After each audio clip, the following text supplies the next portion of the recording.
An all-nighter at the Capitol. The battle over tolls has been taking center stage, but this week it was a mandatory minimum wage of $15 an hour.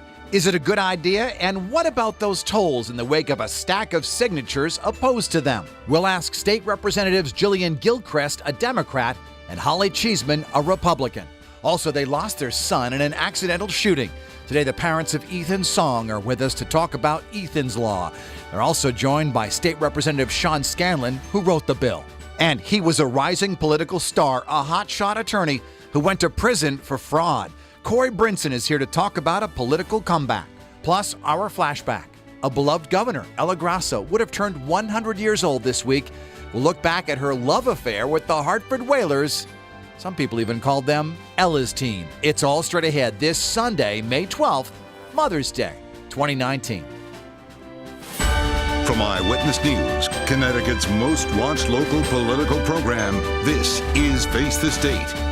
Morning, everyone. It's 8:30 on this Mother's Day. I'm Dennis House. Thanks for joining us for Face the State. It was a week at the Capitol that was long on talk about tolls and minimum wage and short on sleep for lawmakers who pulled an all-nighter. With us today, two state representatives, Democrat Jillian Gilchrest and Republican Holly Cheeseman. And we thank you very much for joining us today. Well, thank you for having us. Thank you for having us. And first, I'll begin with you. This bill passed. You did not vote this past time. Why was that? So I was there with everyone until 3:30 in the morning, but I had to catch a plane at 5:30 in the morning to get to D.C. I was asked to speak at a congressional briefing to help get federal funds into the state, and so I was unable to vote. But you in support full the support, bill. full support. Why should people pass this? Why should the Senate now act on this and pass it? Sure. So this has been a conversation for a while. As an advocate before I got elected, we've been talking about a $15 minimum wage. There are a lot of families struggling in the state of Connecticut, and we talk often at the Capitol about various social problems. And when someone has to work 2-3 jobs just to be able to support their family, they don't have time, to be home with their children. And so for a variety of reasons, we need to up the minimum wage to 15. Representative Cheeseman, in your judgment, what do you think about a higher minimum wage in our state? I think the problem with this discussion is that they're not having to have this discussion in other states where the economy is booming. We see 263,000 jobs created across the country in April. Connecticut lost 1,300 jobs in March. So I think people need to make more money, but where the economy is booming, businesses have to pay more. They have to offer better benefits. And that's what will really move this state and the people who work there forward. What about that argument, Representative Gilchrist? Because there are some business leaders who say the timing is just not good to have this mandatory minimum wage. We're getting stuck with tolls now, in all likelihood. Taxes are high. The economy isn't exactly booming in our state like other states. So again, I think we need to support working families here in Connecticut, but take into take the concerns of the business community, and that's why I'm proud of this proposal. We did listen to the feedback of the business community, and in particular, restaurants in my district and across the state reached out, and so we did decouple, so we didn't increase the tipped wage. So we did listen to feedback, and I think the policy that was voted on, that I hope the Senate takes up, is a compromise. There are some companies who say that it's going to cost them a lot of money, thousands of dollars a year, depending on how many employees they have. Do you fear, Representative Cheeseman, that we'll see companies leaving Connecticut because of this? Well, I think the larger companies may be able to withstand it, but David Lehman sent out an email this morning talking about small business in Connecticut, cited 350,000 small businesses in this state. It's the small and medium-sized businesses who can't move, but who now can't hire as many people. One of my frustrations in the debate, questions about what will this do to apprenticeship programs? What will this do to the skilled trades, and what will this do for the not-for-profits who will see a 25% increase in their operating costs in less than 16 months? I run a not-for-profit. That, for me, was one of the biggest issues that this debate did not address. In one sentence, what is your message for the state Senate? I think it's time to pass this, and it's long overdue. Roll it back, do what they do in other states, and let's really make Connecticut friendly for everyone who lives here, as well as the businesses and not-for-profits. Let's shift to tolls for a moment. That was another big issue this week, and I know you saw the stack of signatures that was dropped off by the group No Tolls Connecticut, which they were on Face the State last week, along with their opponents who support tolls.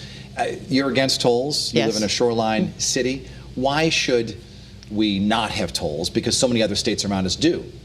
I think the reason we shouldn't move forward on tolls at this point, I sit on the Finance, Revenue, and Bonding Committee. The new commissioner of DOT came in. We asked, give us the 20 most urgent projects with their price tags. We didn't get that. Until you can identify what we need to spend money on, how we're going to spend it, and give us a real plan. Don't say, let us do tolls and then we'll go to the feds and then they'll tell us how much we're... If there's a real plan, I'd like to see it before I make this decision on the part of my constituents who are against it. Do you support tolls, Representative Gilchrist? I do support tolls. We know that our transportation infrastructure is in disrepair, and in order to boost Connecticut's economy and bring businesses to the state, we've heard time and again that they want improved transportation. And I think what better way to bring in some revenue than to bring in revenue that 40% of it will come from outside of the state of Connecticut. Do you think the state's going in the right direction right now? I think that we have had years of mismanagement. A major reason I ran is because I think there was financial mismanagement. And so, I got elected, and I'm hoping that we can turn this around. I want to bring a positive outlook to the state of Connecticut, but I do think we need to both make cuts and bring in revenue, and I think tolls is one of the ways to do that. There's been a lot of talk about mismanagement, but mostly from Republicans. Who do you blame for the mismanagement? I think there are both Democrats and Republicans to blame, and I think we do need new voices at the legislature to say that we need to improve the way the process is done. And so when and if we do pass tolls, we need to ensure that that money is being spent for tolls.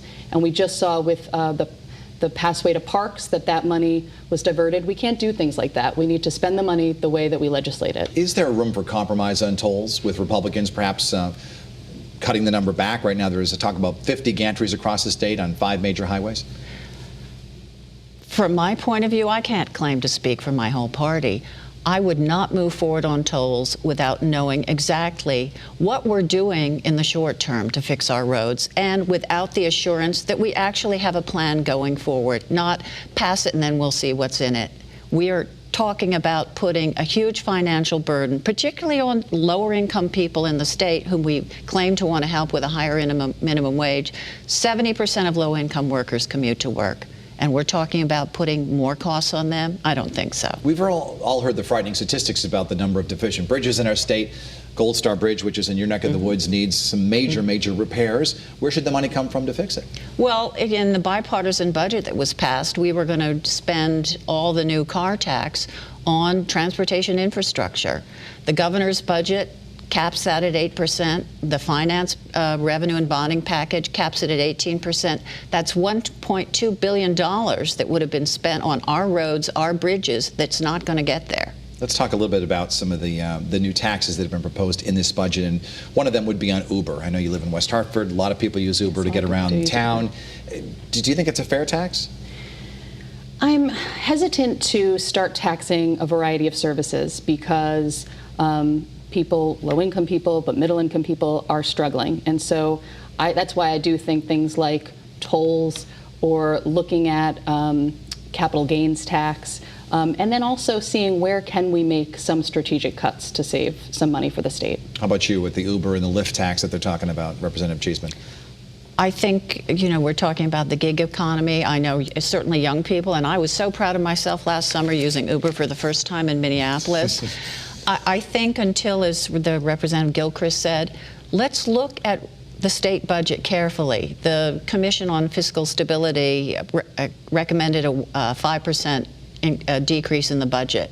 Let's do that. Before we ask not-for-profits to cut their budgets 25% to deal with this new minimum wage. Holly Cheeseman, Jillian Gilchrest, state representatives both, thank you for being with us here today, and happy Mother's Day. Thank you. Thank you. When we come back, we are going to be talking with the father of Ethan's song about Ethan's Law. Later in the program, he went to prison, but now he wants a political comeback. That exclusive interview is coming up, and our flashback will look back at some great old video from our archives, and Governor Ella Grasso, who would have turned 100 years old this past week. We welcome you to watch past editions of Face the State. They are on our YouTube channel or on the Channel 3 app.